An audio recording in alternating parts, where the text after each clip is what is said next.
네, 시작하겠습니다. 네, 오늘 정말 말씀을 하게 돼서 감사드립니다.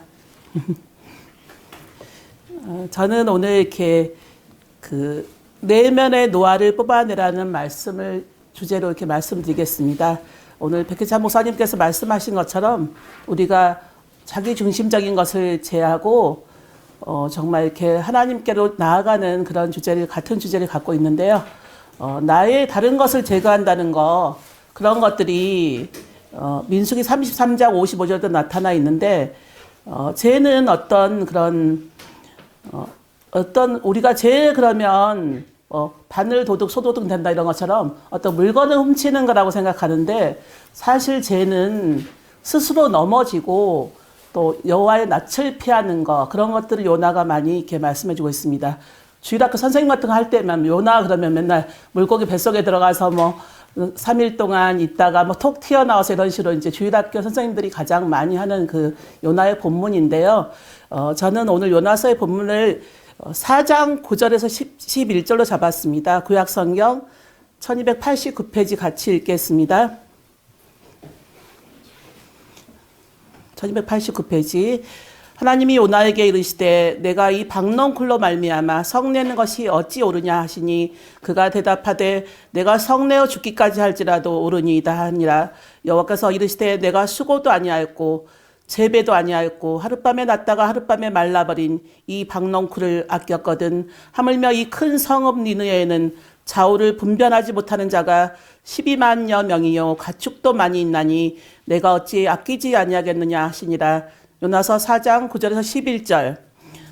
여기서 나오는 그 요나가 가기 싫어했던 그 니느웨는 지금의 이라크 북쪽의 모술 지역이라고 합니다.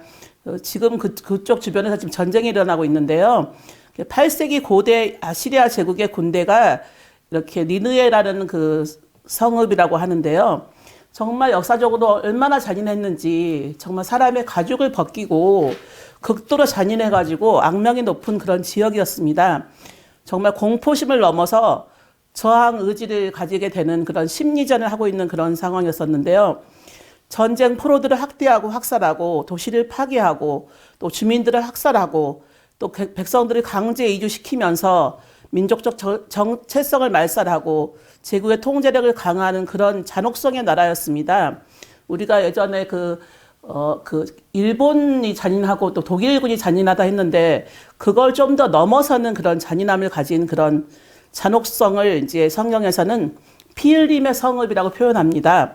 그 느느웨로 이제 이 요나 선지자를 하나님께서 가서 이렇게 그 나라에게 회개하라고 말하고 40일 뒤에 성읍이 무너진다 이런 것들을 다 이제 선포하기를 원했는데 그런 것들이 정말 싫었던 거예요. 근데 요나의 이름을 잘 보니까 아미떼의 아들 요나라는 표현이 있거든요. 근데 아미떼라는 그 아버지의 이름은 히브리어로 에베트라고 해서 진리라는 말이었습니다. 그래서 진리가 파생된 말로 아멘 하는 그 진실로 아멘하고 관련이 깊은 이름이었었고요. 요나의 이름은 비둘기의 이름이었습니다. 그래서 비둘기는 평화를 상징하는데 우리 시온 찬양대에서 오늘 평화의 노래라고 불렀는데 정말 이 평화를 그런 상징하는 요나의 이름을 가졌음에도 불구하고 정말 가기 싫은 그 나라, 정말 원수의 나라, 그 나라에 복음을 전하는 게 너무너무 싫었던 거예요. 인간적으로 정말 그럴 수 있다고 생각이 됩니다.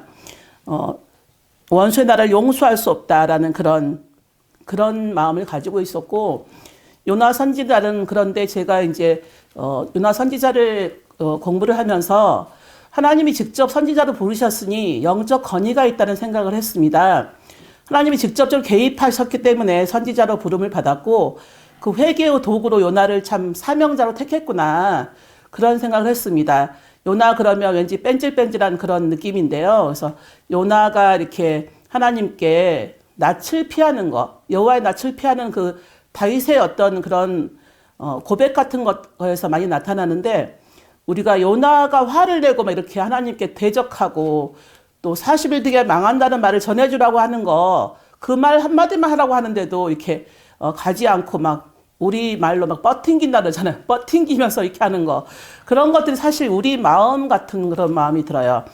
다시스는 지금의 스페인이라고 하는데요. 그 다시스로 이제 가기 싫어가지고 이렇게 배를 타게 되는데 그 배 안에서 그 선원들이 제비 뽑기를 해가지고 이거 풍랑이 막 이르니까 그 제비 뽑았더니 요나를 지목하기 때문에 요나가 이제 거기서 물속으로 풍덩 뛰어드는 모습이 나오거든요. 그래서 어떤 드라마 같기도 하지만 정말 그때 어떤 순교자처럼 막 뛰어드는 그게 되게 막 저 같으면 어땠을까, 바로 뛰어들 수 있었을까라는 생각을 해봤었거든요. 그래서 니네 사람들은 정말 어떤 정도 아까 서두에 말씀했듯이 굉장히 이제 잔인했는데 그 당시에 그 항복한 포로들을 막 불에 태워서 죽였다고 해요. 그 사지를 막 절단하고 그리고 산채로 가죽을 벗기고 그래도 또 그 잔인함을 막 나타내면서 그런 백성을 어떻게 하나님이 그 용서했을까, 용서하고 또 회개하라고 해서 또 그들이 뭐 굵은 베옷을 입고 회개해서 다시 또 살리게 했을까라고 생각했을 때 하나님의 그런 놀라운 사랑을 보게 됩니다. 저 역시도 좀 투덜거리고 있지 않나. 그렇게 이제 하나님이 뭘 하면은 우리는 늘 그 예습관, 쓴뿌리라고 하는 그 예습관이 있기 때문에 하나님하고 늘 대결 구도에 있는 것 같아요. 그래서, 좋을 때는 정말 좋다가, 좋을 때는 하나님 감사합니다 이렇게 하다가 조금 이제 방향이 좀 어려워지거나 이렇게 하면은 우리가 이제 굉장히 그 자신을 이렇게 보호하듯이 하나님께 대항하는 그런 대결 구도를 많이 이제 요나를 통해서 보게 됐습니다. 그래서 하나님의 얼굴을 피해서 도망 다니는 그 요나가 사실은 가장 악한 사람이었습니다. 누가복음 15장에 보면은 첫째 아들이 있고 둘째 아들이 있고 탕자로 돌아오고 하는데 모든 분들이 딱 생각하기는 탕자는 둘째 아들이라 이렇게 하는데 여기 입장에서 보면은 첫째 아들이 요나였습니다. 왜냐하면은 요나는 그 아버지가 이렇게 대항하는 그걸 보여주고 있거든요. 아버지, 나는 이렇게 오랫동안 아버지 옆에 있었는데 나에게는 왜 염소도 주지 않고 친구도 놀게도 못하고 이렇게 나에게는 이렇게 하십니까? 이렇게 하는 대항하는 그 대결 구도. 그게 바로 이제 악한 모습의 잔데 우리는 어쩌면 하나님을 이렇게 우리의 그런 박스 안에 이렇게 딱 가두는 거 있잖아요. 프레임이라 그래서 어떤 박스 안에 하나님을 딱 가둬가지고 하나님은 이런 하나님이다. 정말 이런 하나님은 정말 은혜로운 하나님이다. 우리 아까 백기찬 목사님 말씀하신 것처럼 정말 우리는 은혜를 추구하고 우리에게 주는 것을 추구하고 그렇게 하다 보니까 하나님을 박스 안에 딱 가둬가지고 내 프레임 안에 딱 가두어서 이런 하나님이 되십시오라고 말하는 그런 자신을 보게 됩니다. 그래서 우리의 욕망이라든지 작은 애국심 그런 것 때문에 말도 안 돼 이러면서 이방인을 막 챙기는 그 모습이 너무너무 하나님의 사역을 맡고 있었습니다. 하나님을 내 방식대로 가두는 그것이 바로 큰 악이라는 것을 말씀드리고 싶습니다. 우리는 나의 내면의 요나를 뽑아내자라는 주제를 제가 말씀드리는데요. 정말 우리는 사는 것이 죽는 것보다 낫다라는 표현이 있는데 이 내면의 요나는 무엇인가 봤더니 첫 번째는 불순종하는 그 도망하는 요나였습니다. 그리고 자기 중심적인 판단으로 생각하는 그 요나, 그리고 영적으로 깊은 잠을 자고 있는, 영적 싸움을 하지 않고 아주 깊은 잠을 자고 있는 그 요나였고 정말 무관심, 이웃에 대한 무관심 이런 것들이 요나의 모습이고 이 자존심, 분노 이런 것들이 무관심인 것 같습니다. 최근에 저도 이게 금에 대한 얘기를 하면서 제가 탐심이 있는 걸 알았어요. 이제 제가 어제도 시를 막 가리키는데 그 시를 가리키는 그 사람들이 금 사러 가자고 서울에 이제 정로에 금을 사러 가자고 저한테 막 유혹을 막 강력하게 하는 거예요. 그리고 제 마음 가운데는 돈이 많지 않은데 이 금을 사러 가야 되나 이런 마음이 들었어요. 근데 제 마음 가운데 이런 마음이 들면서 제가 2년 반 전에 금을 제가 10돈을 270에 팔아 먹었는데 그때 팔지 말을 걸, 그걸 갖고 있을 걸 이런 마음이 있잖아요. 이 재물에 대한 그 욕심이 약간의 탐심으로 작용하면서 그랬더니 또 그 사람을 홀깃하는 그게 있더라고요. 이렇게 말하는 거예요. 저도 이제 저기 회사에서 약간 어떤 지점장을 하고 있는데 그런 얘기를 하는 거예요. 지점장님 거기 금을 그럼 진짜로 사지 말고 명품 짜가를 사가지고 이렇게 하고 다니래요. 저도 팔찌를 하고 다니면 사람들이 또 그래도 진짜인 줄 알고 이렇게 금을 딱 차고 다니면 좀 다르게 보더라고요. 이렇게 그런 말을 하더라고요. 그래서 저도 솔직해 갖고 저도 이제 솔깃한 마음에 그럴까 이런 마음이 들더라고요. 그래서 뭔가 이렇게 죄라는 게 살짝살짝 유혹이 들어오면 자기도 모르게 끌려가는 게 이제 이렇게 죄 같아요. 그래서 뭔가를 반복하는 거, 그게 제 같아요. 내 중심이 계속 돼가지고 이렇게 계속 반복될 때 그런 것들이 제로 다가가는 것 같아요. 그래서 어떤 분이 이제 간증을 했었는데 굉장한 이제 영어 쪽에서는 굉장한 부자고 영어 학원에서 가장 잘 나가는 어떤 전도사님인데 그분이 하는 말이 자기는 이제 최근에 그 간증을 들었는데 그 중고차 중에서 K7이라고 있어요. 그래서 그 차를 타고 이제 갔대요. 근데 워낙 이분은 이제 알려진 부자잖아요. 그래서 영어학원 쪽에서는 가장 부자이기 때문에 사람들이 막 실망을 하더래요. 중고차 K7을 타고 가니까 뭐 그 정도밖에 안 되냐 이런 식으로 이제 그랬대요. 근데 자기는 수많은 외제차를 사봤지만 이거를 이렇게 자기가 K7을 타고 이렇게 중고차를 타고 가는 이유는 광야에서 40년 그 고난을 안 당하려고 그런다. 그렇게 말씀하시더라고요. 광야에 40년 고난을 당하기가 너무 힘들다. 이 땅에서. 그것 때문에 하나님이 겸손한 나를 볼 때는 그 광야에 시험을 주지 않을 것이다. 나 그래서 겸손하게 살아가지고 이렇게 40년을 면하고 싶어서 이렇게 이 차를 타고 다닌다. 이렇게 말씀하시더라고요. 그런 것을 볼 때 우리가 겸손한 게 얼마나 하나님의 성품인지 주님의 성품인지를 알게 되었습니다. 나를 조정하고 통제하는 하나님, 정말 그렇게 나를 조정하고 통제할 때 참 하나님 따라가면 좋은데 그것을 벗어날 때 가장 큰 악이라는 것을 알게 됩니다. 시편에서 늘 하나님은 나를 기록하는 하나님이라는 표현이 있습니다. 정말 아버지를 아까 몰아붙인 그 큰아들처럼 내가 이렇게 말을 했습니다. 누가복음 15장 29절에서 내가 여러 해를 넘겨 명을 어김이 없거늘 내게는 염소 새끼라도 주어 나와 내 벗으로 즐기게 하신 일이 없더니라는 표현이 있습니다. 정말 그 우리가 아까 말씀하신 종교생활은 정말 명을 어김이 없이 하는 거 그럴 때 왜 염소 새끼도 안 줬냐라고 이제 하나님께 대항하듯이 이 첫째 아들은 대항을 하게 됩니다.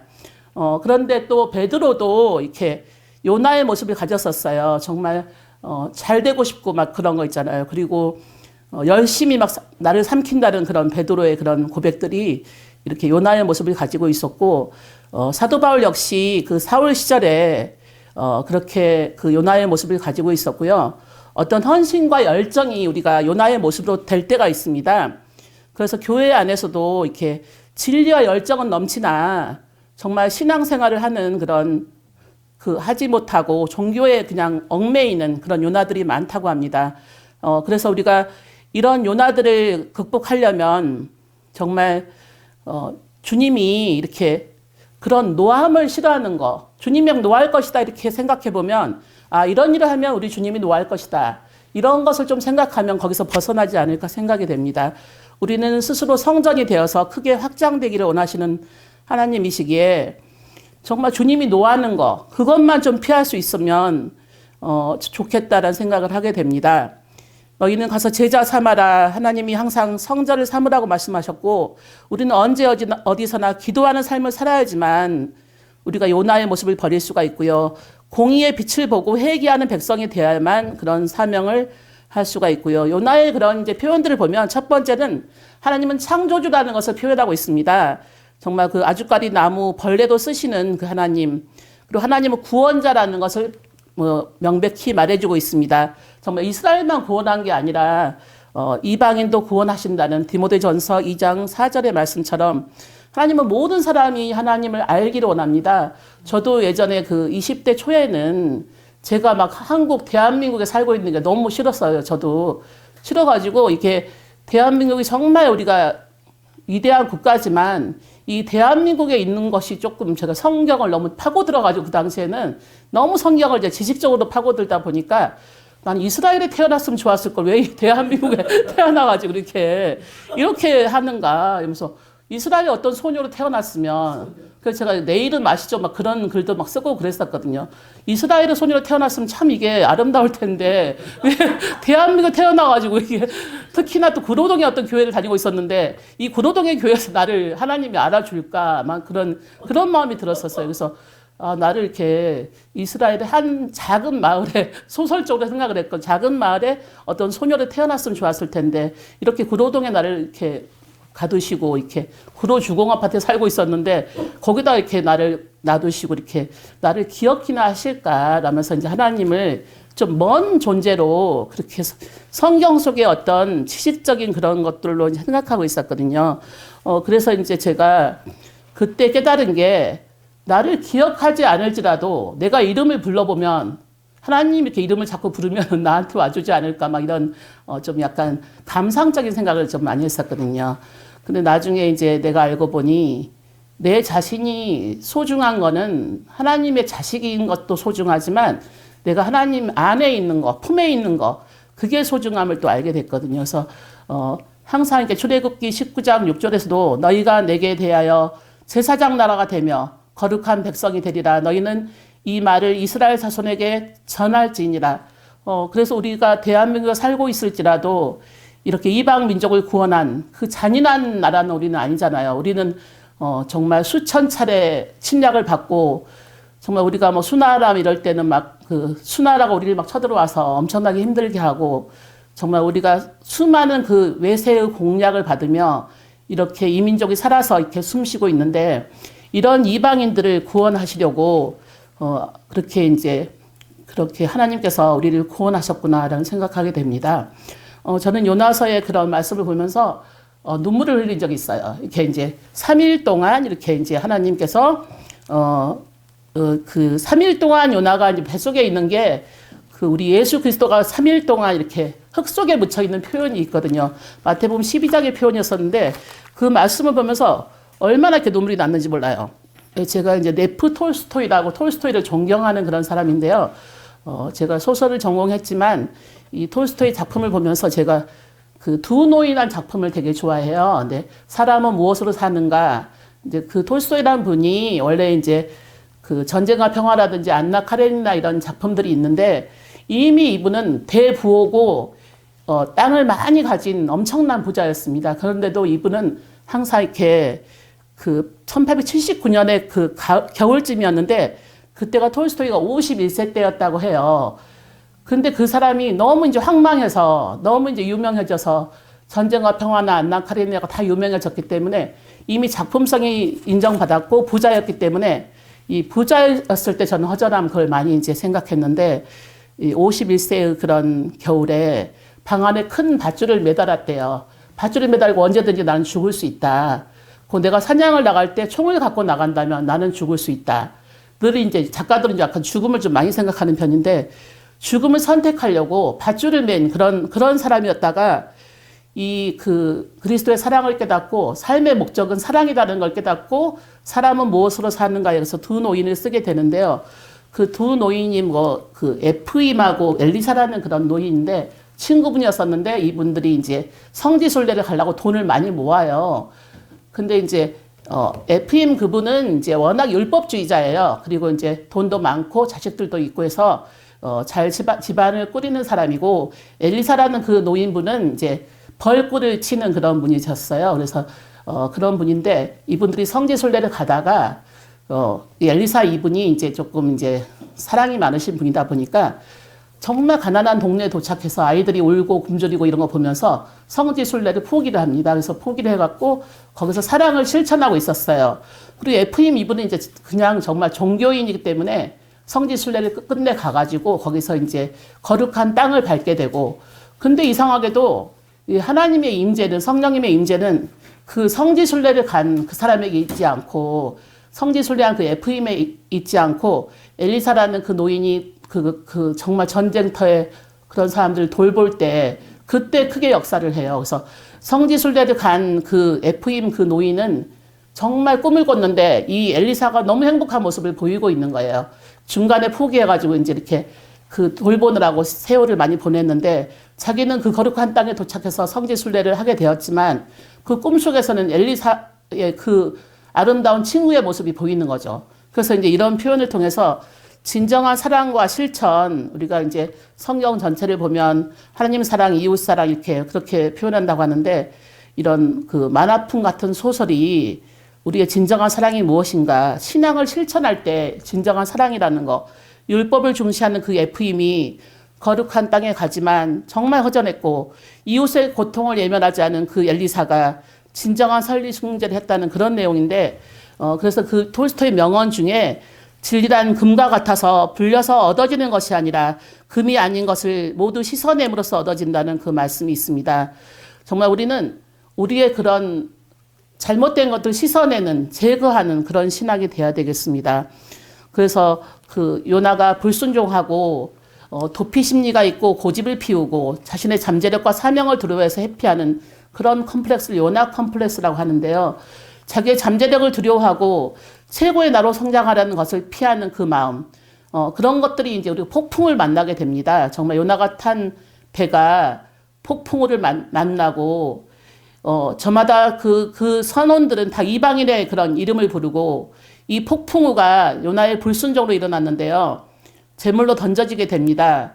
어쩌면 우리가 그 지옥에 가면 슬피 울며 이를 갈미 있으리라 하는데, 이렇게 던져짐이 지옥으로 던져지면 어떨까라는 생각을 했습니다. 정말 저는 그 말씀 중에서 너희가 천국에도 보내지만 지옥으로 멸하시는 그 하나님을 두려워하라는 말씀처럼, 정말 우리가 하나님의 심판을 받게 된다면 그렇게까지 이렇게 숨어 있어야 되지는 않는 것 같은 그런 것을 했습니다. 정말 우리가 사순절 기간에 뭐 회개하라고 하는데, 정말 우리는 날마다 회개를 해야 될 것 같고, 저처럼 이렇게 뭐 금을 갖고 싶은 열망이 있을 때 또 회개를 해야 될 것 같습니다. 정말 그런 것들이 온갖 편견, 아집 그런 것들이 물고기 뱃속에 있는 것처럼 갇혀 있을 때, 정말 우리가 신앙을 가진다는 것은 뭐 신뢰하고 복종한다는 그런 뜻인데, 정말 바라는 것들의 실체이고, 이 참된 신앙은 하나님의 뜻에 복종하는 거더라고요. 믿음이 만약에 제자리 걸음으로 간다면 정말 그 지옥으로 갈 것 같아요. 믿음이 제자리 걸음 싸우지 않는다면, 우리가 신앙의 패턴을 바꾸지 않는다면, 그렇게 하나님의 요구가 있을 때 복종하지 못하는 것 같아요. 일례로 군 생활의 어떤 예화를 제가 들은 적이 있는데, 어떤 이제 상관이, 그때 당시에는 군인들이 막 교회 가는 것을 눈치를 보고 갔었대요. 처음에 이제 25명을 교회를 보냈는데, 갔다 오자마자 막 그냥 기합을 주고 막 때리고 이렇게 하니까, 그 다음 주 딱 되니까 25명 가던 그런 군인들이 딱 10명으로 줄더래요. 그래서 10명을 딱 또 왔는데 기합을 주고 또 막 때리고 하니까 그 다음 주에는 5명이 됐대요. 5명만 딱 교회를 가는 거예요. 그래서 이 사람이 마지막 테스트로 또 때리고 이제 이렇게 한 거예요. 테스트예요, 테스트. 또 때리고 하니까 마지막 2명이 이제 교회를 가더래요. 그래서 이 이제 군종이라는 그 군목이라는 분이 그렇게 테스트를 했는데, 이 2사람이 진짜 그리스도인이다 이렇게 그랬대요. 그런 것처럼 우리는 조금 핍박이 오면은 그냥 이렇게 거기에 대항하지 않고 영적 싸움을 하지 않고 그냥 무너지는 것 같아요. 순교자의 신앙을 많이 이제 기자 목사님도 말씀하시는데, 순교자의 신앙이 얼마나 힘들었을까. 정말 목숨을 내건 사선을 넘나드는 그런 일인데, 정말 그런 것들이 힘들었을 것 같아요. 그래서 노나는 좀 그렇게까지 그런 말씀보다 그냥 싫었던 거예요. 그냥 그 원수들의 나라가 잘 되는 거. 그래서 요나야 쿰 일어나라 이렇게 가라 이렇게 했는데 가지 못한 거죠. 그래서 회개를 선포하는 것도 못하고, 그래서 악독이 하나님께 상달되었다는 말씀이 있어요. 정말 악독이, 이렇게 하나님의 명령을 준행하지 않는 그 악독이 얼마나 가득한 건지, 그 이상향인 다시스, 스페인으로 간다는 거죠. 전 스페인을 아직 가보지는 못했지만 그 이상향 다시스로 가려는 거, 그 기약 없는 그것들을 하려는 거. 그래서 하나님의 말씀을 등지면 정말 술술 인생이 풀리는 것 같아요. 반대로 하나님의 말씀을 등지고 살면 편하게 사는 것 같아도, 그 하나님을 피하고 배를 탔던 거, 그런 것들이 이제 이렇게 보여지고 있습니다. 그래서 하나님은 차별을 두지 않으신 하나님을 여기서 보여주고 있고, 정말 아미떼의 아들 선지자 요나를 통해서 영토를 회복하려는 그런 하나님. 그래서 요나가 이제 실제 인물이었었고요. 사람들은 막 그게 우화라고 막 하는데 실제 인물이었기 때문에, 그 마태복음 12장 39절에서 42절 보면 예수께서 대답하여 이르시되 악하고 음란한 세대가 표적을 구하나 선지자 요나의 표적밖에는 보일 표적이 없느니라. 요나가 밤낮 사흘 동안 큰 물고기 뱃속에 있었던 것 같이 인자도 밤낮 사흘 동안 땅속에 있으리라. 심판때에 느느의 사람들이 일어나 이 세대 사람들을 정죄하리니 이는 그들이 요나의 전도를 듣고 회개하였으며거니와 요나보다 더 큰 이가 여기 있으니 솔로몬보다 더 큰 이가 여기 있느니라. 마태복음 12장 39절 41절. 정말 우리가 크신 하나님, 정말 왕부터 짐승까지 모두 해겠다는데 12만 명이라고 하는데 그런 그 열방을 향한 그 하나님의 그런 사랑, 정말 우리가 눈물 지을 수밖에 없는 게 어찌 내가 아끼지 아니하겠느냐. 제가 그 대한민국의 작은 소녀로 이렇게 성장해서 지금 50대를 달리고 있는데요. 정말 그런 하나님은 이렇게 우리를 아끼는 하나님인 것을 제가 이렇게 고백을 드립니다. 그래서 우리는 믿음은 바라는 것들의 실상이요 보이지 않는 것들의 증거라 했는데 선진들이 이로써 증거를 얻었느니라. 정말 우리가 신앙이 정체하고 있을 때 정말 부끄러움을 많이 느껴야 될 것 같아요. 정말 바다와 육지를 지으신 하늘의 하나님 여호와를 경외하라고 말씀하신 것처럼 율법의 최고 정신은 하나님을 사랑하고 이웃을 사랑하는 것이며 그 사랑의 범주는 원수까지 포함한다고 합니다. 저도 인생을 살면서 원수 같은 사람 한 2명 있었거든요. 정말 그 원수가 이제 죽기를 바라고 저도 그런 적이 있었어요.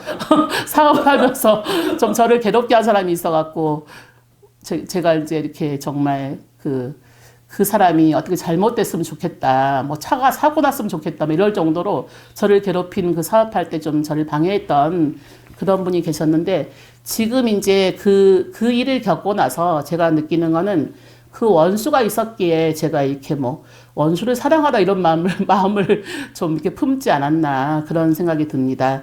정말 우리가 그 온전한 교회가 되려면 눈에 보이는 크고 엄청난 교회보다 정말 그 우리가 박스 안에 하나님을 가두고 우리 자신을 돌이키지 않는 거, 영적 전쟁을 하지 않는 거, 그게 바로 죄고, 정말 저는 요즘에 그 성령님 그 역사에 대해서 우리 한명식 전도사도 맨날 요즘에 이제 한 달 내내 성령님 얘기만 합니다. 저한테 이제 성령님 역사에 대해서 한 달 내내 막 얘기하는데, 저는 이제 그렇게 기도를 한번 해봤습니다. 하나님 정말 그 하나님의 역사에 해당되는 게 바로 나라면 내가 기적의 당사자가 되게 해주세요. 기적의 목격자가 되게 해주세요. 현실을 인식하되 현실에 매몰되지 않는 사람이 되게 해주세요. 하나님의 세밀한 음성을 듣게 하시고 나를 성전 삼아서 나의 쓴뿌리를 제거하게 해주세요. 나만의 요나를 뽑아내게 해주세요. 이렇게 기도를 했습니다. 그래서 제가 이제 이렇게 하나님과의 어떤 갈등이 있다면 그런 것들을 내 마음속에서 빨리 제거를 해야 되고 그 크신 하나님이 천국으로도 가게 하지만 지옥으로도 가게 한다는 거, 그 두려움 앞에 서 있습니다. 그래서 승리를 위해서는 5가지 영적 원리가 있다고 해요. 우리가 그리스도 안에서 승리하려면 자기를 부인하고 자기 십자가를 지는 거, 그 다음에 먼저 그의 나라와 그 의를 구하는 거, 또 모든 공급원과 힘을 주님께 돌리는 거, 성령의 인도함을 받는 거, 킹덤 빌더라 해서 요즘에 공동체 훈련하는 거, 그런 것들이 승리를 위한 그런 비결이라 하고 있어요. 그래서 저는 이제 요새 AI 그 시대를 보면서 이제 말씀을 마치려고 하는데요. AI 시대가 돼서 정말 이렇게 가정부가 지금 AI 그 로봇이 대체된다고 하고요. 저는 이제 시를 쓰고 이렇게 동화를 쓰는 사람인데, 제가 이제 AI가 막 쓰고 있는 것을 알게 됐어요. 작곡을 또 하고 또 작곡도 하고 작사도 하고 막 AI가 그러니까 내 영역이 침범받는 느낌을 들었거든요. 그래서 제가 어저께 이제 시 수업을 하다가 백두산에 대한 그 시를 쓰게 됐어요. 근데 정말로 이제 한 2년 전에 그 2사람이 백두산에 갔다 왔더라고요. 근데 그 백두산에 그 6월의 백두산이라는 시를 쓰게 됐는데 그 백두산에 갔는데 뭐라고 느꼈냐면 정말 장엄하다. 나는 이제 백두산을 안 가봤으니까 질문을 통해서 이제 그 백두산을 알아봤는데 정말 그 광활함이 대단하다. 이렇게 그 2사람은 믿는 사람이 아니에요. 한 사람은 천주교 사람이고 한 사람은 이제 종교가 없는데 제가 시 수업을 통해서 은근슬쩍 이제 복음을 좀 스며들게 해요. 제가 그래서 그 백두산 장엄한 거는 사실은 하나님이 장엄하게 한 거다. 이렇게 장엄하게 했고, 그럼 거기는 어떤 곳이 있었냐 했더니 정말 꽃나무가 있는데 꽃들이 그냥 별처럼 쫙 이렇게 바닥에 쫙 깔린 하얀색 꽃이 있었대요. 그래서 저는 그 얘기를 듣는 순간 이 꽃을 좀 창조한 것도 하나님인데 이 별 같은 꽃들이 다 이렇게 하나님의 창조물인데 그 앞에 섰을 때 인간은 얼마나 작아지는가 그렇게 생각하는데 그분들은 그냥 사진 찍는 거 엄청 사진 찍고 이제 이렇게 막 같이 갑시다 이런 거죠. 좋은데 같이 갑시다. 백두산 갔더니 막 우리 그 백록담하고 비교 안 돼요. 뭐 이런 거 있잖아요. 중국도 좋아요. 뭐 이렇게 하고 뭐 중국에 요새 갔더니 막 이렇게 모든 게 페이로 하더라. 중국이 엄청나게 발전돼 있더라.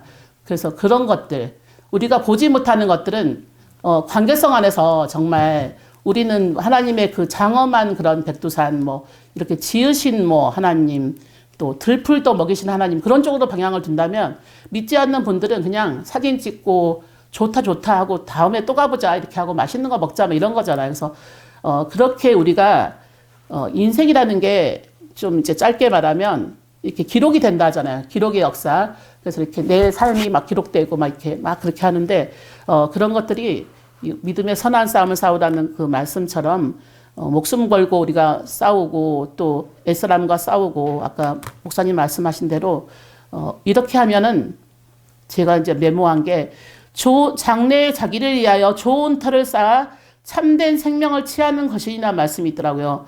말씀을 딱 붙잡고 이렇게 믿고 여기고 또 이렇게 옛사람과 투쟁하면 이렇게 요나처럼 막 피하고 이런 인생이 아니고 하나님을 의지할 쓴즉 두려워하지 않는다는 시편 56편 10절의 말씀처럼 내가 정말 그 다윗처럼 눈물을 그 주의 병에 담았다는 표현이 있잖아요. 그래서 눈물을 담고 정말 영적 싸움을 할 때 주의 병이 있다면 그 병에 내 마음을 담아서 이렇게 고난과 싸우고 우리 하나님께 기록된 인생이 된다면 그런 것들이 막 눈물이 담아지고 또 우리의 그 사랑 실천이 담아지고 또 주의 책에 기록되고 이런 것들이 얼마나 그 하나님을 기쁘시게 하는지 그런 것들을 아는 그런 날이 되기를 바랍니다. 그래서 오늘 그 요나를 통해서 정말 내 안에 쓴뿌리를 뽑아내고 내 안에 그 자기중심적인 걸 뽑아내고 하나님을 찬송하면서 살아가는 저와 여러분들이 되시길 바랍니다. 감사합니다.